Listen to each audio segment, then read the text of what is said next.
الله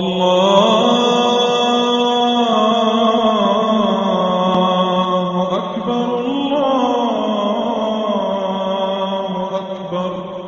بسم الله الرحمن الرحيم. أما بعد فأعوذ بالله العظيم وبوجهه الكريم وسلطانه القديم من الشيطان الرجيم من همزه ونفخه ونفثه. بسم الله الرحمن الرحيم. كذبت ثمود بطغواها إذ انبعث أشقاها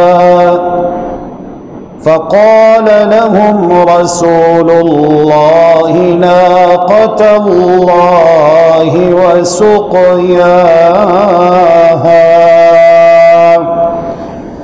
فكذبوه فعقروها فدمدم عليهم ربهم بذنبهم فسواها ولا يخاف عقباها.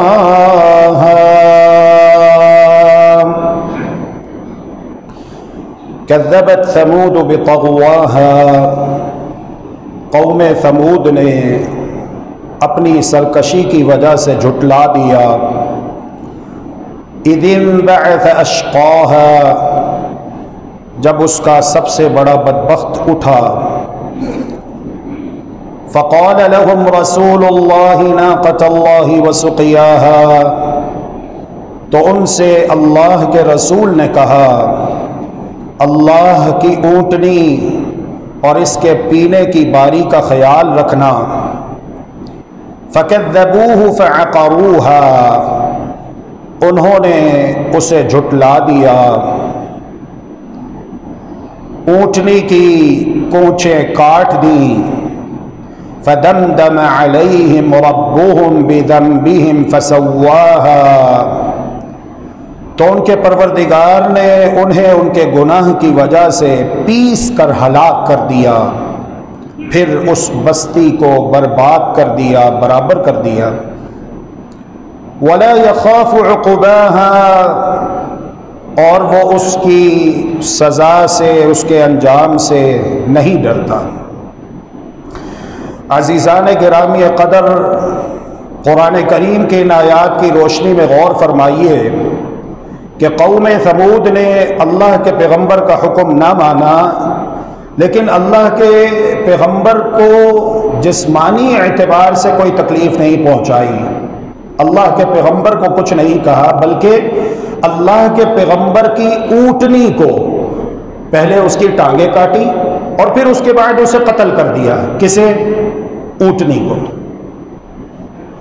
اللہ تبارک و تعالی نے اس قوم کو یہ سزا دی کہ جب انہوں نے اللہ کے پیغمبر کی اونٹنی کو تکلیف پہنچائی تو اللہ تبارک و تعالی نے انہیں تباہ و برباد کر کے رکھ دیا اور بعد میں آنے والوں کے لیے نشان عبرت بنا دیا.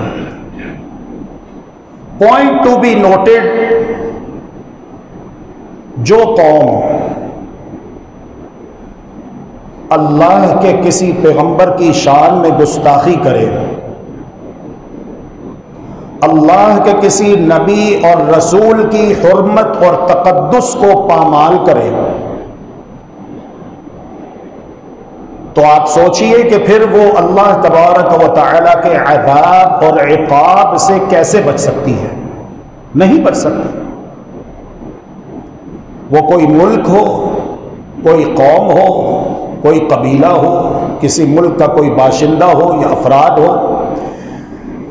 یہ جرم اجتماعی سطح پر کیا جائے یا انفرادی سطح پر کیا جائے، یہ جرم اللہ تبارک و تعالی کے نزدیک بہت بڑا جرم ہے. پیغمبر، نبی، رسول کوئی بھی ہو، انسانوں پر لازم ہے کہ وہ اللہ کے نبیوں اور رسولوں کا دل سے احترام کریں، ان کی عزت اور تقدس کا خیال رکھیں، اور اگر وہ ایسا نہیں کرتے تو قرآن کہتا ہے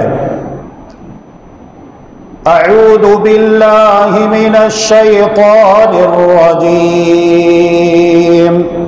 بسم اللہ الرحمن الرحیم ان الذین یؤذون اللہ ورسولہ لعنهم اللہ فی الدنیا والآخرہ وأعد لهم عذابا مہینا۔ بے شک وہ لوگ جو اللہ اور اس کے رسول کو اذیت پہنچاتے ہیں، تکلیف پہنچاتے ہیں، لعنهم اللہ فی الدنیا والآخرہ، اللہ نے لعنت فرمائی ہے ان پر دنیا میں بھی اور آخرت میں بھی،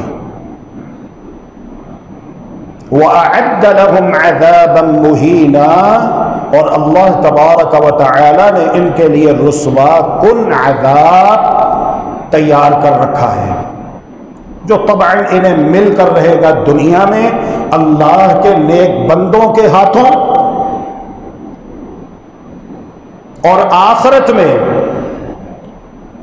جہنم میں ان کو داخل کر کے وہاں پر ان پر جہنم کے سخت طبیعتوں کے مالک فرشتے مقرر کر دیے جائیں گے۔ اللهم إنك عفو تحب العفو فاعف عنا، اللهم إنك عفو تحب العفو فاعف عنا، إلهنا فاعف عنا يا كريم۔